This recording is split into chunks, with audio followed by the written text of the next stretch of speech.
òun ni pé ẹ má rí mi gẹ́gẹ́ bí ẹni tó ń gbógun ti Sunnah, because gbólóhùn yẹn náà máa ń sábà sọ ẹ̀ẹ̀kan lọ́mọ ń gbógun ti Sunnah. Mi ò gbógun ti Sunnah o, mo dẹ̀ fẹ́ kọ́ lọ mú fídíò bí tí mo ti gbógun ti Sunnah wá, àbí kẹ́ lọ mú fídíò bí tí mo ti polówó ṣíríkù wá. Mo wà nú àáfàá tó dúró pé èèyàn ò gbọdọ̀ ṣe ẹbọ pẹ̀lú Ọlọ́run. Mo wà nú àáfàá tí ò ní ìgbàgbọ́ nínú Ògún. Èmi ò ní ìgbàgbọ́ nínú Ògún rárá o. Ọ̀tọ̀ ni pé kí wọ́n sọ pé èmi ò ní ìgbàgbọ́. Mo wà nú àáfàá tó dúró lórí wípé àáfàá gbọ́dọ̀ ní iṣẹ́. So that àmọ́ pé mo ń gbógun ti Sunnah lọ mú Sunnah tí mo gbógun ti wà, sọ pé mo ń gbógun ti Saheed Shittu. Saheed Shittu ni mo ń gbógun tó mo mọ̀ pé ohun tí Saheed Shittu ń ṣe kò ń ṣe ojú ọ̀nà Sunnah Anabi Muhammad. Kò ń ṣe Sunnah Anabi Muhammad. So that níparí tó mi fẹ́ kí fídíò yìí kó gùn jù, mo á fẹ́ bẹ̀ gbogbo yẹn mọ̀ yá wa nínú ẹ̀sìn pé ẹ lọ mọ̀ wípé Saheed ò ní àǹfààní kan tó wá ṣe fún àlùhùmà. Ó kàn wá dá ìtìláf, ó kàn wá dá ìyapa ẹnu lẹ̀ láàrin gbogbo wa ni. Ẹ wo bó ṣe dà ní gbogbo àwọn àfáà onísúfíru.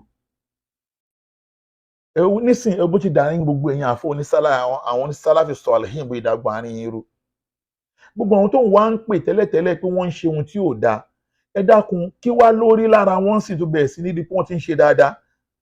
After all, gbogbo àwọn tó ń bú ń gbà kan pé ẹlẹ́bọ ni wọ́n, ìṣesí wọn ò yí padà. Ó dẹ̀ bẹ̀rẹ̀ padà wá mú wọn lọ́rẹ̀ẹ́ sìn. Àwọn tí wọ́n wá ń rí tẹ́lẹ̀tẹ́lẹ̀ pé olódodo ni wọ́n wá padà wá ń lébẹ̀lì wọn lónírọ́ aláburú. Dákun ìṣesí wọn ló yí padà lára tiwọn náà. Ó túmọ̀ sí pé gbogbo tí Saheed Shittu ń ṣe lè ájílẹ̀ lè máa nítorí owó ni. Lébẹ̀lì kó bá nǹkan lórúkọ jẹ́ kó lè fi rí owó, kó lè fi rí viewers nítorí wà after nìyẹn. So that mo wá fẹ́ kó yé ẹ̀yin mọ̀ ìyá wa nú ẹ̀sìn ni wípé kò ní àǹfààní kan tó fẹ́ ṣe fún wa.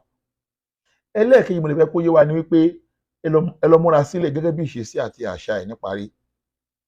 Tó bá ti dá mẹ́ṣíkìlà lẹ̀ báyìí, tó ti dá váódọ̀ lẹ̀, tó bá ti rí pé ọ̀pọ̀lọpọ̀ èèyàn ti wá gẹ́ẹ̀tì òun pé aláburú lòun, ẹ máa lọ múra sílẹ̀ pé ìgbà yẹn ló máa bẹ̀rẹ̀ sí ní ṣe calling lẹ́yìn, tàbí kó lo ẹnìkan ní wàsílà láàárín yín láti fi bá yín sọ̀rọ̀, láti pé àwọn tẹ́ ti fi rí láláburú yẹn á fẹ́ kẹ́ fi padà sọ̀rọ̀ òun ní dáadáa padà, tó dẹ̀ yà sí pé kò lè yí padà sí dáadáa. Astaghfirullah kò dá mi lópin Saheed lè yí padà, torí pé kò sí ọ̀nà míì tó lè fi jẹun yàtọ̀ sí pé kó bá yẹn lórúkọ jẹ́. Kò sọ́nà míì. So that ẹ máa retí pé yóò padà tó máa wá dá àwọn ọgbọ́n yẹn gẹ́gẹ́ bó ṣe dá fún ọmọbìnrin kan láìpẹ́ yìí ló ti yàkàyàkà ìkànnì àwọn sísítà lórí mídíà tó pè ní pé ń ya wèrè, tó bu lórúkọ burúkú. Láìpẹ́ yìí náà ló tún padà lọ pe sísítà yẹn lẹ́yìn pẹ̀lú àwọn obìnrin, àwọn alájà kan tó ti búrí tó padà wá di àǹtí ẹ̀ lénìí. So that mo kàn fẹ́ kọ́ lọ mọ̀ ní pé ìṣesí ẹ̀ nìyẹn, ìhùwàsí ẹ̀ nìyẹn. So that àmọ́ kí ni kan tó fẹ́ kọ́ lọ mọ̀ ní wípé o anna shaasun Shakir ibn Alim, èmi ò gbógun ti Sunnah Anabi Muhammad. Mi ò dẹ̀ tó bẹ́ẹ̀ kí n gbógun ti Sunnah Anabi Muhammad. Ṣùgbọ́n mi ò ní fi Saheed Shittu lọ́rùn lẹ̀ tó mọ̀ pé Saheed Shittu mùnáfìkì ni Saheed. Ọlọ́run dẹ̀ ló sọ ọ́nù Kùránì pé já ìdólè kuffara wal munafikina. Ọlọ́run ní ẹ gbógun ti àwọn kèfèrí o àti mùnáfìkì nínú ẹ̀sìn. Sọ mùnáfìkì ni Saheed. Ló já sí pé gbogbo ọ̀pọ̀lọpọ̀ ìgbà tó bá ti ń gbé ogun yẹn dé, àwa ò ní fílẹ̀ a máa gbógun tì. Ṣùgbọ́n mi ò gbógun ti Sunnah Anabi Muhammad, torí pé bẹ́ẹ̀ ṣe rí mi náà, mi kì í ṣe ahlu sunnah wa jamaa, mi kì í ṣe ahlu sunnah wa sufiya, anna ahlu sunnah wa sakọfíya. Ṣẹ́gbọ́, anna ahlu sunnah wa sakọfíya. Islam tèmi, Sunnah tèmi kò ní kí n máa wà civilized. Social life tí mò ń lò náà rẹ̀ yẹ kí n mọ ọ̀pọ̀lọpọ̀ aburú tó wà lọ́wọ́ Saheed Shittu, pé aláburú ni, aláburú alágàbàǹgebè tó máa ń fi ọpọlọ àwọn èèyàn ṣeré lórí mídíà. Bí ọpọlọ ẹ bá wá ṣe mú tó, bẹ́ẹ̀ ni wàá ṣe detect aburú tó wà lọ́wọ́ Saheed Shittu. Tí wọ́n á bẹ lọ́hùn ọba tó ní Islam, ọba tó ṣe wá ní mùsùlùmí, kó máa ń kára padà sáburú. Àgbà pé Islam ò lè bàjẹ́, ẹni tí ò bá ṣe mọ́ kò dín ọlá kan nínú ọlá Islam. Ojoojúmọ́ làwọn èèyàn ń wọnú Islam. Tọ́lọ́run ti sọ fún Anabi wa Muhammad, ìzájá an-nasirullahi wal fath ìtàn nasa yadkhuluna fi dinillahi afwajan.